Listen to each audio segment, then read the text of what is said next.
Pessoal, boa noite a todos. Eu fiquei muito feliz de receber esse convite da Jordana, até pelo motivo do evento, que envolve criatividade e inspiração. E eu quero trazer para vocês, como médico cardiologista que trabalha com longevidade, com saúde, com bem-estar, um pouco sobre esse conceito que parece ser simples, mas ele envolve muitas frentes. Quando a gente fala de longevidade, a primeira pergunta que vem à nossa mente é se a longevidade está ao nosso lado ou do nosso lado. E eu já começo dizendo para vocês que, obviamente, o ideal é que ela esteja ao nosso lado e do nosso lado. Então começa a primeira reflexão na mente de todos nós. Se a gente não tiver consciente disso, a gente não vai conseguir adquirir ou atingir a longevidade. Mas afinal, o que seria longevidade? É muito mais do que saúde. A gente tem como primeira percepção, quando se fala em longevidade, que longevidade é saúde. E nós estamos enganados em relação a isso. Essa é a primeira quebra de paradigma. Eu digo para vocês até mais. Uma alimentação saudável, eu não preciso vir aqui e falar para vocês o que seria uma alimentação saudável, porque eu vou estar redundante. Se eu falar que fumar faz mal, que comer coisas gordurosas faz mal, vocês vão falar, puxa, mas eu não preciso ouvir isso, eu já sei. Por outro lado, se eu falar que atividade física é importante, vocês vão ficar bravos também, porque é algo que já está mais do que batido. E aí vem o conceito de longevidade que a própria Organização Mundial de Saúde estabeleceu. E vejam que interessante, a longevidade não é só saúde. A gente tem em mente que longevidade é esse padrão aqui da esquerda em relação ao padrão da direita. Se eu falar para vocês que muitas vezes uma pessoa que está na situação da esquerda de vocês tem mais longevidade, mais probabilidade de longevidade do que essa pessoa, vocês vão falar, então caiu por terra o meu conceito. Mas na verdade é que longevidade não inclui só isso. Boa alimentação, atividade física, cuidar do corpo, como a gente vê hoje no dia a dia, essa preocupação tão instagramável. A longevidade, pessoal, envolve estabilidade financeira, estabilidade conjugal, estabilidade social. E aí a gente começa a pensar. Há pessoas, nós vamos conhecer muitos, que têm cuidados alimentares, mas não têm estabilidade financeira. São pessoas endividadas. Há pessoas que cuidam do corpo de forma exímia, mas chegam em casa e vivem um verdadeiro inferno. Ou, como se diz modernamente, um relacionamento tóxico. E há pessoas que podem ter esse padrão e não têm uma convivência social adequada. São pessoas difíceis no dia a dia. Essas pessoas não vão adquirir longevidade, apesar dos rigorosos controles alimentares e físicos que elas têm. Estou defendendo então aquele tipo de padrão? Claro que não. Mas eu estou alertando vocês que a longevidade ela não é simplesmente o tipo de comida que você escolhe e se você está na academia ou não. É um conceito muito mais amplo. A longevidade, ela também inclui você mudar a sua forma de pensar. Mas pensar sobre o quê? Pensar sobre você. Qual é a forma que você se autoanalisa? Você avalia, você se autoavalia no dia a dia? Olha que interessante, pessoal. A gente chama essa autoavaliação de mindset. A forma como eu estabeleço a minha análise, a minha autoanálise. Veja que interessante, o Charlie Chaplin, conhecido de todos nós, há muitos anos atrás, querendo testar se realmente ele tinha uma essência conhecida pelas pessoas, ele participou de um concurso onde o objetivo era encontrar pessoas parecidas com ele. E sabe qual foi o dado mais interessante? Ele concorreu, ninguém sabia que ele estava concorrendo, e ele ficou em terceiro lugar. Não acharam ele tão parecido com ele mesmo. Então isso é uma segunda reflexão que eu trago para vocês. Será que a gente tem noção do que nós somos? Se a gente não tiver essa autoconcepção, não dá para buscar longevidade, não dá para viver muito. Não adianta só comer coisas vegetais se você não tiver uma autoconcepção do que você é. O grande obstáculo que nós seres humanos temos para obter a longevidade é a autossabotagem. Aí vocês vão pensar, mas como assim a autossabotagem? Eu faço de tudo para viver bem, para viver em paz. Mas eu garanto para vocês que em algumas situações, se a gente não se autocontrolar, veja que eu estou usando muita palavra autocontrole, autossabotagem, autocrítica. Se a gente não se controlar, pessoal, a gente começa a se sabotar. E quer ver uma grande armadilha nós seres humanos temos para nos autossabotar? É valorizar a vingança, valorizar a raiva, o rancor. Todos nós, inevitavelmente, em algum momento nós tivemos raiva ou sentimos raiva. Isso faz a vida durar menos. Esse estresse da raiva muda os nossos hormônios, muda o metabolismo do nosso organismo e nós vivemos menos. Parece engraçado, né? A gente acha que é só o infarto que mata, só o derrame cerebral que mata, a embolia pulmonar que mata. A raiva mata também. Alguns mais estudiosos dizem até algo assim, que não é o cansaço físico que mata, trabalhar não mata, mas é a raiva que você passa no seu trabalho que mata você mais rapidamente e você vai viver menos. Quando você cultiva a raiva, não sei se você pensa dessa forma, você está cavando duas sepulturas. A daquela pessoa que você está desejando o mal, para quem você deseja o mal. Então eu tenho raiva de alguém, eu estou desejando que ela suma do mundo. Então eu estou cavando a sepultura dela. Mas sem perceber, pessoal, inconscientemente você está cavando a sua sepultura também. Longevidade envolve uma palavra-chave que se chama evolução. Vamos entender essa evolução. Veja se nós não estamos vivenciando alguma dessas etapas. Quando a gente é jovem, a gente tem bastante tempo, não tem dinheiro nenhum e tem energia. Essa fase eu acho que todos aqui já venceram. Não estou vendo ninguém mais aqui nessa plateia que está aqui. Quando a gente está na fase mais adulta, que é quando a gente tem os desejos, os sonhos, os projetos, a gente tem um pouco mais de dinheiro e um pouco mais de energia. Só que a gente alega a todo momento que eu não tenho tempo para nada. Se vocês, eu quero a verdade, a honestidade, se vocês receberem uma ligação agora, alguém falando, esteja aqui amanhã às 7 horas para tal finalidade, tenho certeza, eu não tenho tempo, eu não posso. Você não vai falar, eu não tenho tempo, você fala, não posso. Mas no fundo, o que você mentaliza? Que você não tem tempo. E vocês sabem que o maior patrimônio que nós temos, e a única coisa que nós temos é tempo. Quando a gente fica mais idoso, a gente tem tempo de sobra em geral. A maioria das vezes você fez um patrimônio, um pé de meia, e aí você começa a não ter mais energia para fazer as coisas. Ou seja, a longevidade, pessoal, é uma evolução que muitas vezes escapa do nosso controle. A longevidade, ela começa aqui, na infância. Só que nós não temos uma conscientização na escola, na igreja, no centro social e mesmo na família, que essa fase da vida é quando a gente começa a conquistar a longevidade. A gente acha que a longevidade é aqui, né, normalmente. Só que aqui você não tem mais energia. Aqui as doenças aparecem mais. Então vamos repensar o nosso estilo de vida, o nosso cotidiano. Ainda dá tempo de mudar. Nós temos disciplina na vida para ser longevos, e não é só disciplina em comer coisas saudáveis, em fazer atividade física regularmente.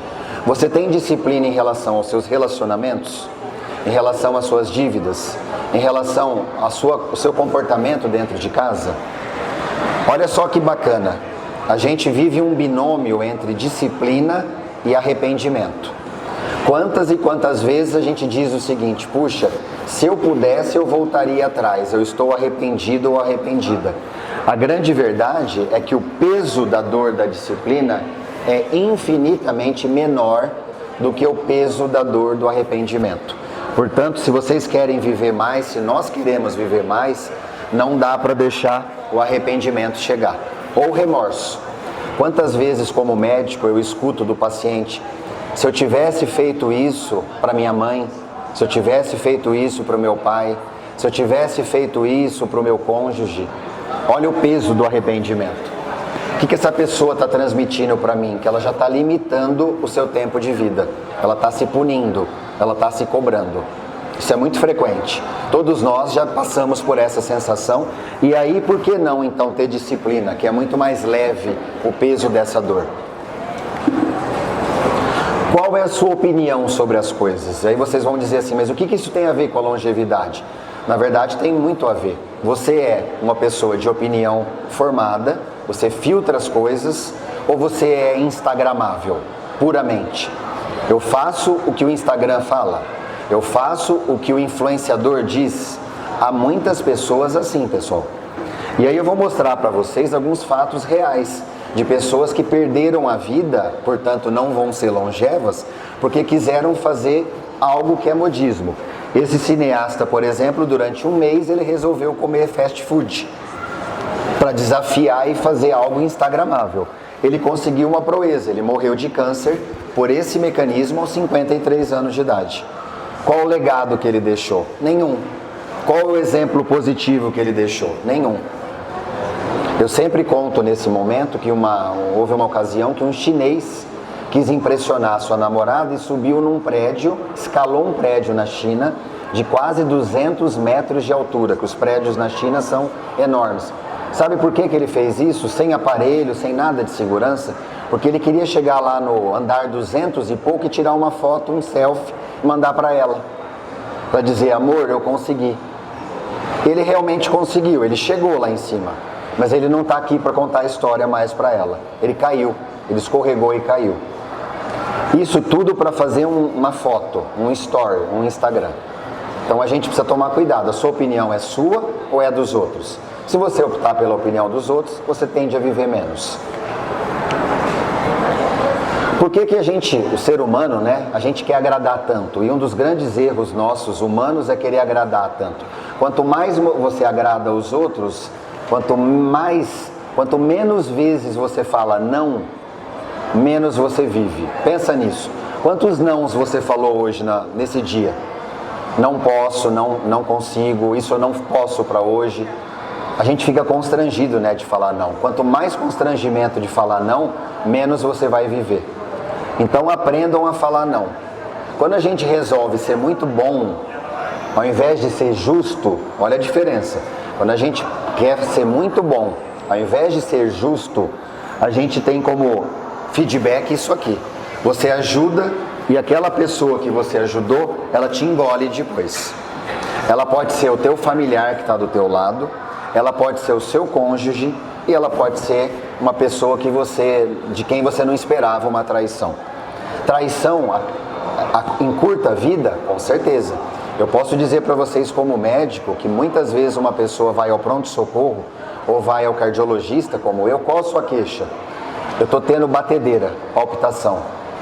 Mas a senhora está passando por algum problema? O senhor está passando por algum problema? Sim, eu sofri uma grande decepção. Já ouviram falar de uma situação chamada síndrome do coração partido? Isso não é só o nome que é fantasioso, isso é verdade. A pessoa chega ao pronto-socorro, pessoal, com uma dor tão violenta, um sintoma tão típico, que muitas vezes ela vai para o cateterismo e não acha nada. Você acha que ela está infartando. Qual é a causa disso? É esse cenário aqui, ela quis agradar muito. Aqui está a traição amorosa, a traição conjugal, a decepção, a frustração, esperar muito dos outros, que é uma característica humana que a gente tem que controlar. E aí quando você é bom demais, às vezes o resultado acaba sendo esse cenário também que a gente não quer passar. Será que nós conhecemos os nossos verdadeiros inimigos que nos levam a viver menos? Veja bem, há muitos anos atrás foi feito na África uma pesquisa, isso é verdadeiro, é verídico isso que eu estou falando. Eles amarraram elefantes a cadeiras para avaliar a reação instintiva do elefante diante de um suposto cenário de terror. O que você esperava? Naturalmente pensando, o elefante vai levantar uma pata, essa cadeira vai voar. Sabe o que os elefantes fizeram? Absolutamente nada, pessoal. Eles ficaram presos e instintivamente eles acharam que eles estivessem engessados, presos a uma cadeira, a uma simples cadeira. Quem de nós aqui está nessa situação? Quem de nós é esse elefante? Que a gente acha que o mundo está contra nós, que nós estamos presos, que as forças são contra nós e a gente não se liberta disso. Se alguém aqui tiver isso no seu íntimo, claro, ninguém aqui vai se expor, tente vencer isso com ajuda médica, com ajuda não médica, mas não sejamos elefantes, no sentido de ficarmos presos a uma simples cadeira. Outra expressão que eu poderia usar é não viver tempestades dentro de copo d'água. O ser humano, muitas vezes, o mundo para ele acabou, é um terror. Isso faz com que ele viva menos. Nós cultivamos algo muito sagrado, que é a espiritualidade, e dentro da espiritualidade o perdão. E aqui eu não estou, obviamente, defendendo posição religiosa ou crença, mas eu quero saber o seguinte: a gente tem aquela iniciativa de buscar a pessoa com quem nós tivemos um problema e tentar essa reconciliação? Essa estátua, ela é verdadeira. Foram 2 soldados que guerreavam opostos, na Segunda Guerra Mundial, e num certo dia eles decidiram jogar uma partida de futebol, por isso que está a bola aqui, e deram as mãos. Hoje nós vamos jogar futebol, nós não somos inimigos. Amanhã a gente volta a jogar bomba um no outro. Traduzindo isso, eu convoco vocês a pensarem: será que a gente perdoa na quantidade certa? Perdão faz bem para os hormônios do corpo. Perdão faz bem para a função cardíaca. Isso está provado. Perdoar faz bem para a saúde. Perdoar é um auxiliar para a longevidade. Nós precisamos perder essa mania que eu quero ter mais. Você tem tanta coisa, mas você quer ter mais. Por que não a gente não ser grato pelo que nós temos? Mas se você fizer uma pesquisa com uma amostra grande, as pessoas estão constantemente insatisfeitas. Você está feliz com a profissão sua? Ah, não. Fiz a escolha errada. Você está feliz com o que você ganha materialmente? Não. Você está feliz com o seu padrão físico? Não. É muito não estou. Nenhum momento você vê a pessoa falando: não, eu sou grato ao que eu tenho. Eu sou grato ao que eu construí. Isso faz bem para a saúde, para a mente. Quando eu digo saúde, pessoal, longevidade não é física só não. É mais mental até, porque quem comanda as nossas funções biológicas é o cérebro. Pensem nisso, se a saúde mental de vocês está bem organizada. A nossa longevidade precisa ter uma essência, precisa ter uma identidade. Da mesma forma que a gente cultua ou valoriza tantas marcas consagradas, a ponto de você olhar simplesmente o logotipo e falar: é aqui que eu quero, é esse produto que eu quero. Nós somos tão reféns disso que a gente compra uma camisa branca que tem o mesmo tecido, que suja com o café se cair café, do mesmo jeito. Só que se ela tiver, por exemplo, uma marca como essa, a gente compra por um valor absurdamente maior, não é verdade? Essa mesma camisa branca que se você comprar sem logo nenhum, você pagaria muito menos. Então veja como o gatilho mental da marca é muito forte. A mesma coisa a longevidade. Você exala a longevidade? Você transmite uma essência de longevidade? Ou você é apenas um logotipo transitório? E aqui a grande crítica a todos nós, A gente só reclama do tempo. A gente não tem resiliência, não tem paciência. A gente quer manipular o relógio da vida. Isso é muito comum. No dia a dia de consultório eu vejo as pessoas querendo pular etapas. Eu quero ser lindo, linda, magro, magra, eu quero ganhar massa muscular, não quero infartar e quero fumar também. E a gente quer mexer no ponteiro da vida, acelerar para o nosso lado ou desacelerar. E nós não podemos fazer isso. A natureza não é assim. Longevidade envolve recurso financeiro, pessoal. Muitas vezes, eu comentei aqui no início, que dívida acaba com a nossa longevidade. Olha que ditado interessante. Muitas vezes você compra aquilo que não precisa e você começa a vender no final aquilo que você precisa. Então você se torna um compulsivo comprador e depois você se endivida, perde a paz, não tem mais paz, é o banco atrás de você, é o credor, é o oficial de justiça atrás de você. E aí você tem que vender aquilo que você verdadeiramente precisa. Inclusive você vende a sua paz, sem perceber. E aí você não vai viver mais. Você não vai ter uma longevidade como você sonhou. Você já viu uma pessoa endividada, perseguida, cobrada por credores viver bastante? É difícil. Essa pessoa vai infartar, vai ter derrame. Isso quando a pessoa, lamentavelmente, não comete o ato maior de todos. Que qual é? O suicídio. O maior mecanismo de interrupção da longevidade, não existe mecanismo patológico maior do que o suicídio em relação a infarto, derrame, embolia e assim por diante. Vamos viver o generoso momento. Então, para encerrar, eu falo para vocês o seguinte: vivam o momento generoso da vida de vocês. O que é esse momento generoso? Não é viver passado, porque o passado você não muda mais. O passado deixa cicatrizes, deixa, com as quais a gente deve aprender. Mas você não muda aquilo que já foi. Às vezes nem foi você que fez. Como que você vai mudar? Se você não muda o que você fez, você vai mudar o que o outro fez? Ah, meu pai bebia e eu fiquei traumatizado. Você vai mudar isso? Não vai mudar mais. Eu ouvi de uma senhora semana passada, ela está na fila de transplante de fígado e ela tem cirrose alcoólica.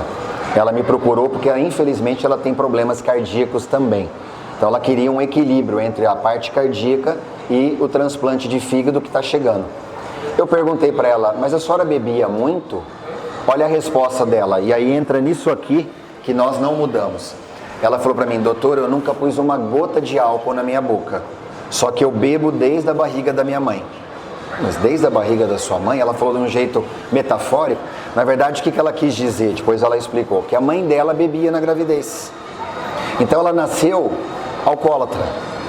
E o fígado dela hoje, com 50 e poucos anos, jovem ainda, está pagando uma fatura que exige um transplante de fígado, que a gente sabe que não é uma cirurgia simples.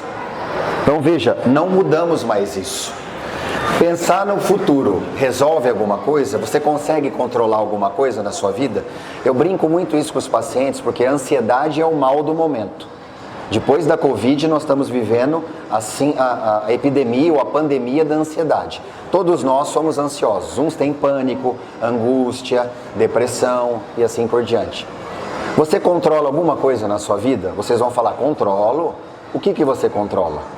Você pode receber uma ligação agora de qualquer pessoa e essa ligação mudar a sua vida. Você tem controle sobre isso? Não. Você pode chegar em casa agora, ligar a televisão, todos nós, e de repente nos depararmos com uma notícia catastrófica. Isso está no nosso controle? Não. Você pode daqui um mês, e tomara que isso não aconteça, obviamente, sentir alguma coisa no seu corpo, fazer um check-up, você está com câncer. De mama, de próstata, de pulmão, isso está no seu controle? Você tem como controlar isso no dia a dia? Não. Eu, quando vou para uma cirurgia de coração, eu sou cirurgião cardíaco também, eu tenho controle absoluto do que vem pela frente? Eu faço toda uma programação.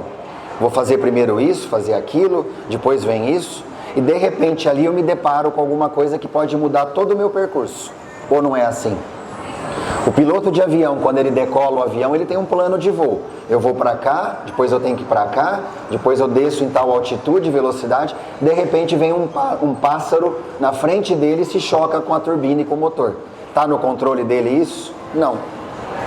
Então, pessoal, o melhor momento, o momento generoso é o agora. Devemos viver o agora, com muita intensidade. Agora, viver o agora é controle mental. O processamento do comando do nosso organismo está aqui. Como você se sente na mente, se você está positivista, negativista, pessimista, otimista, é o que vai comandar a sua vida. E como mensagem final, para quem quer realmente ser longevo, eu peço que vocês fujam de uma grande realidade que a gente vê aí espalhado pelo mundo, que é esse final trágico aqui. Ficar reclamando da vida, ficar em lamúrias, ficar blasfemando, ficar murmurando, ficar dizendo que você não teve nada. Para evitar isso aqui, façam tudo aquilo que eu falei antes.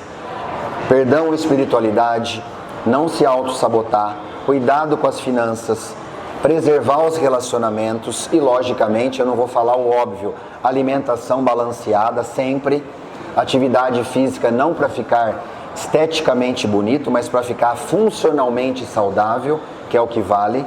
Então, use todos esses pilares para você evitar essa cena final, que muitas pessoas, infelizmente, hoje estão assim. E isso é contra qualquer concepção de longevidade. Muito obrigado a todos.